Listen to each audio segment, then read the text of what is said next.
I come from a strong, proud feminist tradition that rejects biological essentialism. I am not my womb. I am more than my womb, and some women have had hysterectomies. There is more to people than our private parts. But once again, what we're talking about here is not a real problem.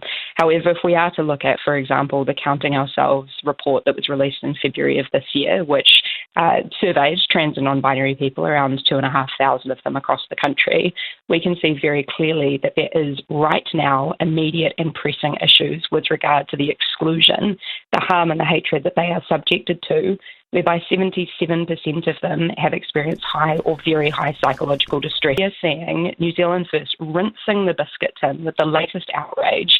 The most recent that I can remember is the Woke Banks bill, there was the DEI bill, there was one on bathrooms, and now there's one on the definition of a woman. What kind of country do we want to be here? Do we want to follow the United States and the United Kingdom? To reduce women to reproductive capacity or to our private parts is deeply misogynistic.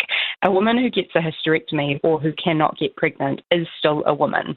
Intersex people and chromosomal variation show biological sex is not binary. And actually one of the most astounding things that I heard from our Deputy Prime Minister in that interview yesterday, alongside obviously threatening our national broadcaster, is the fact that he was claiming to simply back the science. Where is that energy when it comes to the climate science? This is Winston Peters' playbook. This is what he has been doing in politics since before I was born.